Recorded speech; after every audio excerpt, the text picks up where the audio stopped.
Welcome back, guys. This week we're talking about decisions, part 2 of your identity. Now, you may have clicked on this video and you thought, this guy is going to teach me how to make good decisions. I mean, I probably named the video something like how to master your decisions, something like that.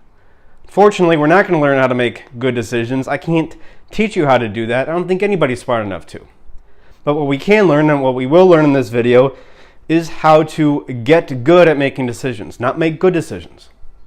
We will submit ourselves to a process through which we will naturally become better at making decisions, not making good decisions though. First, to recap from last week, why do we even have psychology? Because we go to study, we go to do our work, and we get distracted. Something comes up for us. We don't do what we need to do. If we did, then psychology would just be philosophy. Or we go to give a speech and we get nervous. We stumble over our words. Well, we felt fine going in, but we got up there in front of a bunch of people and we got nervous. Something's coming up for you, some part of your conscious mind, but it's subconscious. You can be aware of it, but you're not in the moment, and it comes up outside of your awareness and takes you off your keel. So there's two parts of our mind. And we master our mind by getting our conscious mind aligned with our subconscious and vice versa. We influence the subconscious with our conscious, and we are influenced by our subconscious with our conscious mind. That's where we get the tesseract of our psychology, these emotional diagrams. And this segues perfectly into decisions, because there's two different types of decisions, like there's two different types of our mind. The first type of decision is ethical.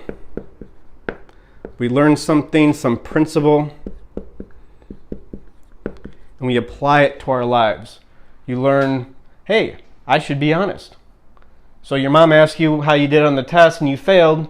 What do? You apply that principle of being honest to your life. This comes from knowledge.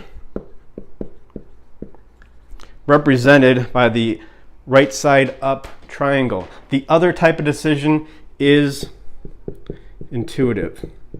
We think it's the opposite of an ethical decision, but like our conscious and subconscious mind, we think they're two different things, but we master our mind by getting them in sync, and we master our decisions by making our ethical decisions intuitive and our intuitive decisions ethical. I'm teasing ahead. Intuitive decisions aren't based on principles, they're based on the moment. This feeling out a situation, this is a good thing. We say vibes now, that's what the kids are saying. I'm getting good vibes from this place or this person, or bad vibes, whatever it happens to be, not based on knowledge, but based on experience. Represented as the upside down triangle. I also have two good friends who encapsulate these two types of decisions really well. The first friend, his name is Mr. Spock, and the second friend, his name is Bones, encapsulates intuition well. They made a documentary about these guys called Star Trek. Speaking of Star Trek, the episode The Enemy Within, where Captain Kirk gets split into two different Kirks. There's good Kirk, and there's bad Kirk. I'm not going to go into the entire episode now because I could go off on a tangent about it for 30 years. But the essence is, the point is good Kirk realizes that he needs bad Kirk, and a bad Kirk realizes he needs a good Kirk. And they caress each other at the end. It's beautiful. And that's the point of mastering our decisions, is we make, like I said. But how do we do this? Well, we do this, we master our decisions by making a decision, learning the most we can from that decision, and then moving on. I mean, this is going to be a difficult point, because especially cerebral, intelligent young men, they think they need to make a good decision. Oh, I got to make a good decision. I got to do this right.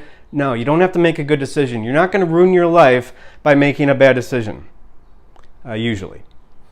You're going to ruin your life by not making a decision at all, by doing this. This is how you ruin your life. So just simply make a decision, whether it's to get that job or keep going to school or marry this girl or break up with that girl. Make a decision, learn the most you can from it, and move on. Do this over and over again until these two become the same. And how do we learn the most from our decisions? Through a process called introspection, which is giving voice to what is in the subconscious mind. This is a nebulous part of our mind, the most nebulous thing we'll ever come in contact with, but we make it definite. And really, this is an intuitive decision. It's this arrow. It reveals who we are to us, and an ethical decision goes conscious, subconscious, it makes us who we are. So in a way, introspection is kind of like an intuitive decision, but it's a directed intuitive decision. There's 5 steps to introspection. The first one is to ask what. So let's just say you made a decision to break up with your girlfriend, you broke up with her. Well, what happened? How did it end up? What happened existentially? And also what's happening internally, psychologically? What happened and what do you feel? What beliefs came up for you? What beliefs about you or your girlfriend were affirmed or denied by making the decision? Then ask yourself, why? So you feel anxiety, let's say. Why do you feel that way? Or your girlfriend went crazy and whatever happened. Why? The third step is to be authentic. What I mean by this is to make it personal. So a feeling of anxiety comes up for you. What does this mean about you? What kind of meaning do you put on this feeling of anxiety? And also, let's say you break up with your girlfriend. 2 weeks later, you see her at a bar, with a guy who's way better looking than you are. What does that mean about you? Make it about you. And we get extremely personal here. The fourth step is, what's the fourth step? Reference. What does reference mean? We're just asking ourselves, when did this come up before? So this anxiety you feel, when does this come up before? Does this remind you of anything in your past? Any stories that you grew up with? Any movies you watch? Anything? How can we reference this feeling? And the fifth step is to do. We do something. The first thing we do is we summarize what we learned in steps 1 through 4. Put it in 12 to 15 words. Any more than that, it's not palpable enough. You got to make this concrete. Got to really wrap your mind around this because, again, extremely nebulous here, the subconscious. Got to be as definite as you possibly can be. That's do A. Part A of do. Part B of do is act. Make some sort of decision from what you did here. We got to keep moving forward, getting ever more in contact with the substance of reality. It's probably going to be asserting your anger or confronting your anxiety. Do this over and over again until these line up. And this is the big deal, guys. This is why we do everything. You guys have got to understand this is why we do everything. I mean, what's this? What's these triangles? Right? That's where we get this from. I mean, a symbol like this was around way before there were Jews, but it does sort of make sense because William Shatner is Jewish. And the cross in the west, or the mandala in the east, this is conscious, this is unconscious or subconscious, whatever. This is intuitive, this is ethical. We suffer through the reconciliation of opposites. That's what the cross represents. That's what the mandala represents. That is how we cultivate a sense of self. 10,000 years ago, some guy named Fred started talking about this stuff. Mike was listening and he said, wait a second. We need to start planting seeds in the ground so we can all be buddies and talk about what's going on here and start to build temples to this stuff.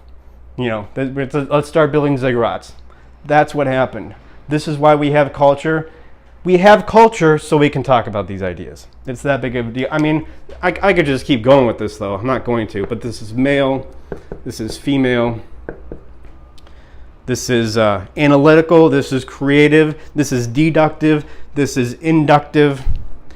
I know this may seem complicated, but if you're not really sure what to do with all this information, always remember WWARD. What would Axl Rose do? Sorry, guys. But sometimes you just got to make this simple. What would Axl Rose do? Or meditate on this. Really think about this. Download my book. I go into more detail with all this information. Think about it. Again, meditate on it. Journal about it. Really put this in your butt. We'll go even lower, femur, patella, tibia, I don't know, phalanges. We're stretching my knowledge of human anatomy here. But think about it until that which is intuitive becomes ethical, and the ethical becomes intuitive.